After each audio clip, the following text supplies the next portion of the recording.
those of you who have served in the military, in whatever role, I think that the display the American people have exhibited since the deployment of troops to the Saudi desert has just been overwhelmingly positive, long overdue. And I think that it's about time. I was really worried. It was a long period of time. The dragon of Vietnam needed to be slayed, and this did it. The lessons of U.S. military involvement were for too long that we were over the hill, that our bombs and weapons didn't work, that the military was the tool of the devil, tool of corporate interests. It served no useful purpose in America anymore.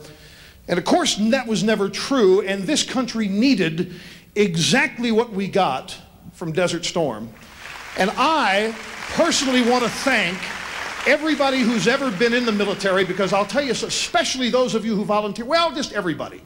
And I don't want to impugn anybody by singling out volunteers, but I remember during Desert Storm, all of these people back here, this guy in Milwaukee, Alex Molnar, whose son joined the Marines.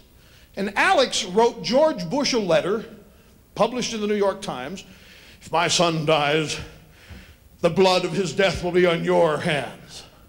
And then there were all of the peace protesters here who, of course, said, "It's not fair.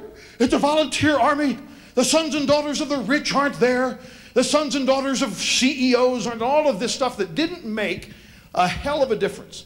This perhaps one of the best equipped and best trained armies we've had.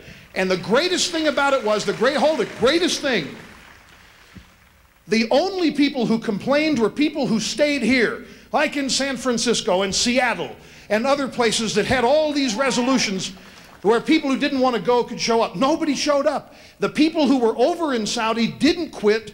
The percentage of people who left went AWOL, statistically zero.